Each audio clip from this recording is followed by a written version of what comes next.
இல்ல 24 அன்னைக்கே ஏற்கனவே சென்சார் எல்லாம் பார்க்கப்பட்டு, இத்தன கட்டுன்னு முடிவு பண்ணிட்டு, அதுக்கப்புறம் எல்லாம் முடிஞ்சதுக்கப்புறம், 29ஆம் தேதி ஃபைனலா உங்களுக்கு சர்டிபிகேட் கிடைச்சிரும்னே சொல்லியிருக்காங்க சார். அதெல்லாம் நடந்திருக்குது. அதுதான் நான் சொல்ல வரேங்க. நடந்ததுக்கப்புறம் இவங்க அந்த நியூ இயர் பிளஸ் வரிசையா அந்த நாட்கள்லாம் முடிந்த பிறகாக இவங்க கேட்கும்போது, உங்களுக்கு ஒரு மெயில் அனுப்பியிருக்கோம் அப்படின்ற மாரி தான் அவங்க தகவல் சொல்லியிருக்காங்க. அததான் அந்த அளவுக்குலாம் வார்த்தை எனக்கு சோர்ஸ் கிடையாது. இல்ல நீங்க அவங்க டீட்டெயிலா அதுக்கான இத எடுத்து வச்சுக்கிட்டு டேட்டாவோட பேசுறாங்க டிவிகேவினர். இல்ல அது டிவிகேவினருக்கு இதுல என்ன சம்பந்தம் இருக்குன்னு எனக்கு தெரியாது. டிவிகேவினருக்கு ஒரு சம்பந்தம் இருக்குன்னா, பாஜகவினருக்கு சம்பந்தம் இருக்கலாம். அதுல தப்பு சொல்ல முடியாது. ம். டிவிகேவினர் சம்பந்தம் எப்படி பட்டாங்க?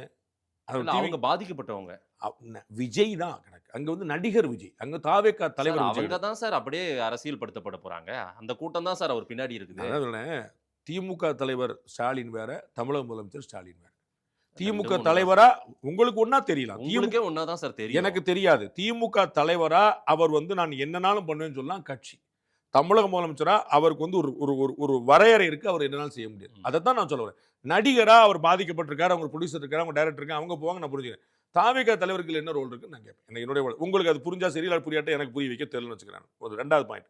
சிபிஐ விசாரணை கேட்டதே அவங்க தான்.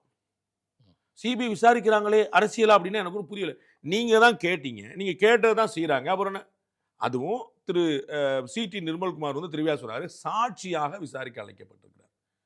அவர் வந்து அதுக்கப்புறம் வந்து அவர் இல்லங்க அடுத்து பொங்கல் வருதுங்க அப்படின்னாரு. சரிங்க அப்படின்னாங்க. அப்ப அவங்களுக்கு இவ்வளவு இணக்கமா இருந்திருக்காங்க. நீங்க அதுல சிபிஐ விசாரணை வந்து 2ஆம் தடவை ஆஜராறாங்க. எனக்கு ஒன்றும் புரியலையே.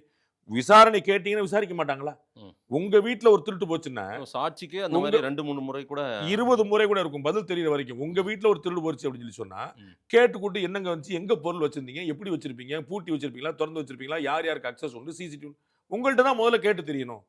பொருள் எங்க வச்சீங்கன்னு தெரியணும்ல. நான் தான் கம்ப்ளைண்ட் குடுத்தேன். என்னைய விசாரிப்பியான்னா எப்படி தெரிஞ்சுக்கிறது? அப்ப விஷயத்த தெரிஞ்சுக்கிடுவாங்க. அதுக்கப்புறம் விசாரணை பண்ணுவாங்க. சரி. தமிழ்நாடு காவல்துறையோட மூத்த அதிகாரியா இருக்கக்கூடிய டேவிட்சன் தேவாசீர்வாதம். விசாரிக்கப்பட்டார். ஏங்க? திமுக பழி வாங்குதோ? பாஜக இருக்கலாம்ல? இல்ல நல்ல ஐடியாவா இருக்கா? விஜய் புதுசு சார் நெருக்கத்தில் கூட. அதெல்லாம் டேவிட்சன் தேவாசீர்வாதம்லாம் ஹேண்டில் பண்ணுவாரு. அவருக்கு தெரியும். நான் சொன்னேன். விஜய்க்கு தான் ஏதோ அவ- நெருக்கத்தில் அவர் குடுக்குறீங்களோன்ற சந்தேகம் எழுது. விஜய்க்கு நெருக்கடி கொடுக்குறீங்க. ஆ. டேவிட்சனுக்கு அவருக்கு நெருக்கடி தான் சொல்லுங்க. ஒண்ணு ஆளாளுக்கு மாத்தி பேச அப்படிதான் மாட்டிக்கிடுவீங்க. 2 பேருக்கு நெருக்கடி சொல்லி தப்பிச்சிருவீங்க. நானே உங்களுக்கு ஐடியா கொடுக்குறேன். இல்ல சார் விஜய் இவர் புதுசு திமுக சார். சார். அவர் ஏதாவது அங்க சரி. கொடுமைப்படுத்தினா காப்பாத்த வேண்டிய சி- தமிழர்ன்ற அடிப்படையில இங்க இருக்கிறவங்க தானே குரல் கொடுப்பாங்க. அப்ப டேவிட்சன் தேவாசீர்வாதம் தான் இவருக்கா தான் போயிருக்காரா? யாருக்காக? விஜய்க்கா தான் போயிருக்காரா? இல்ல அவரு டேவிட்சன் அவரு அங்க தேவாசீர்வாதம் ஆஜராக வேண்டிய விஜய்க்கு தேவை ஆதரவா? இருக்கு போறாரு.